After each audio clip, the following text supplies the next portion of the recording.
themes are continually developed throughout.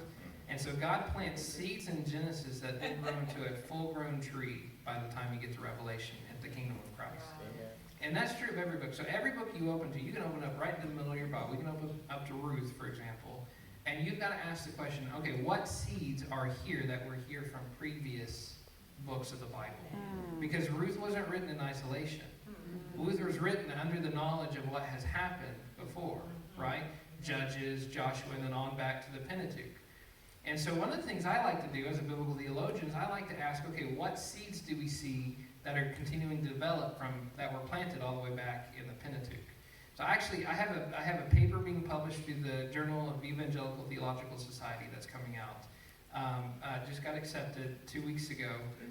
So I'll have that available for SBIC students. But basically, it lays out, like, if you think Exodus is the only place Exodus happens, go to Ruth and read Ruth 3 and 4 in comparison with Exodus 15.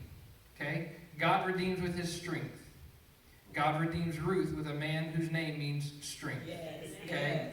God purchases. That's the Hebrew word for kana. He purchases Israel in Exodus 15. Well, Boaz purchases Ruth. Okay? Even beyond that, you get this. What is Ruth seeking for? She's seeking for Manoah, for rest. Well, the promised land that God is giving his bride is Manoah, rest. She's part of the inheritance. It's all about inheritance. And then the top of the cake of it all, you get the first instance of Goel is not in Ruth, it's in Exodus. God is the first kinsman redeemer who redeems his people. Right? So all that being said, Exodus is all through Ruth. Genesis, all through Ruth. Ruth is kind of seen as a new Abraham who leaves her father and mother's house and comes to the land that God shows her. Okay? So all that to say, you've got to be aware, and what I call it, it's just Bible literacy, but if you're good at music, you should be able to do this well, because you can hear the drum beats playing in Scripture. And so every time you hear a beat, you open up, and I'm white, so I can't do a beat. But every time you hear a beat, you open up a book of the Bible, and you ask, what beat is being played? And then that should take you back to the first instance where that beat was going. Yeah, but you know what? If you hear all these amens to you, it sounds like you got a lot of souls. And let me ask this question, and as someone else is getting ready for theirs.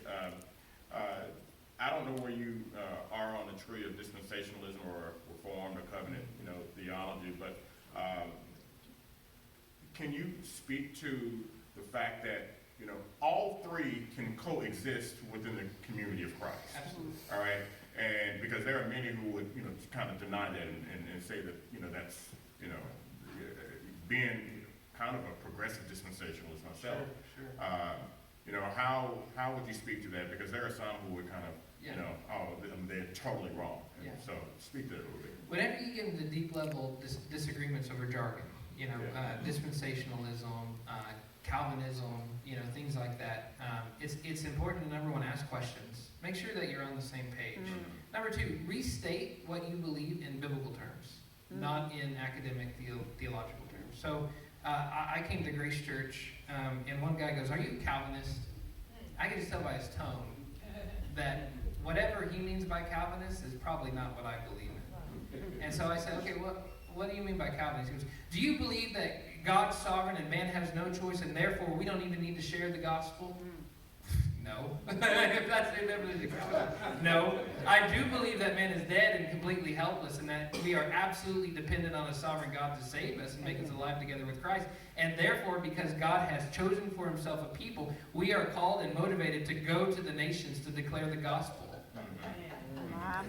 How's that? The extreme reformers would say we don't have to evangelize. That's right. Yeah, but Scripture calls us to evangelize. That's right. An extreme reformist may say that, but a biblicist would not. Correct. Right? And so another thing about dispensationalism, I go to a Bible church, and so being a Bible church, we got people all across the board. We've got classical dispensationalists still. We got progressive dispensationalists, progressive covenantalists, and then like full-fledged covenantalists. And really, I settled the debate by preaching through Galatians. And all I did was put it in terms of Galatians. How many people does God have? I think we'd all say there's one olive tree, right? Mm-hmm. There's one olive tree. The wild branch gets grafted in to the wild olive tree. And this is where I think Galatians is coming from. My friends, if you are black, if you are white, if you are Russian, if you're not Jewish, you are not going to be servants in the new heaven and new earth. You are sons and daughters, co-heirs, according to Ephesians, with Christ.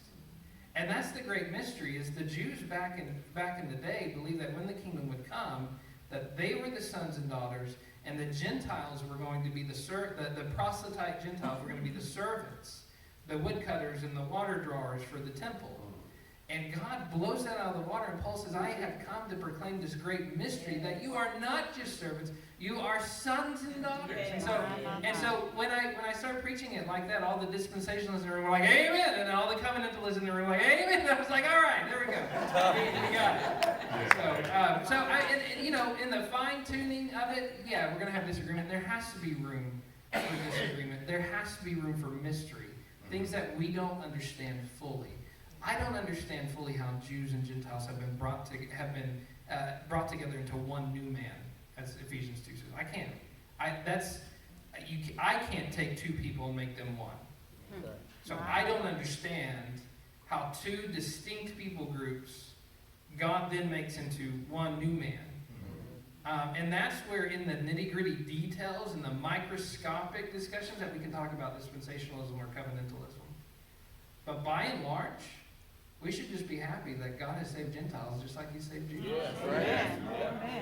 And it's only by Christ. And so, if we agree on that, we can worship together. Any other questions? Wow. All right. If there be no other questions, and now I'm gonna just ask: is there a system that you subscribe to more than others? Yeah. So I'll say this. You give it 10 years and new categories come up. And so I'm not a big fan of categories. I would lean more Calvinistic if people wanted to put me in that way. But basically what I would say is my Calvinism is summed up in Ephesians 2. Just that we were dead, hopeless, helpless, not able to save ourselves. God reached down and saved us. Does that mean we had no choice? Absolutely not. That's not what I'm saying, because I do believe man chooses to believe in Jesus. But I just believe that man's choice isn't sovereign, right? Because if God did allow us to have just our choice, what are we going to choose? Romans 3. There is no one that seeks for God, right? So I think I lean more on that Reform camp as far as the dispensationalist, covenantalist. So the whole argument is on: do we see more discontinuity between how God works throughout Scripture, or more continuity?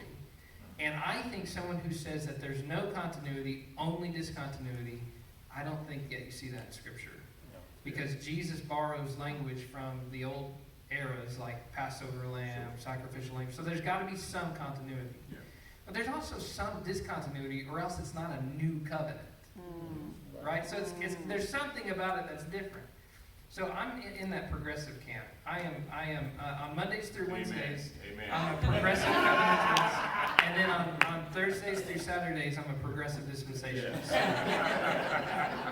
All right. So, great answer, great statement. And so, because I wrestle with that. I mean, I as I said earlier, I lean more towards the progressive dispensational part of it, because I wrestle with the fact that there is continuity and discontinuity in Scripture as well. And so, from old to new, and I recognize that in between covenants, and so that's part of the deal. But man, hey, great question. Put your hands together. Tony Evans Study Bible because of this? Is that what you said? You promised? You said fee? Free. I saw you sign it for All right, Doc.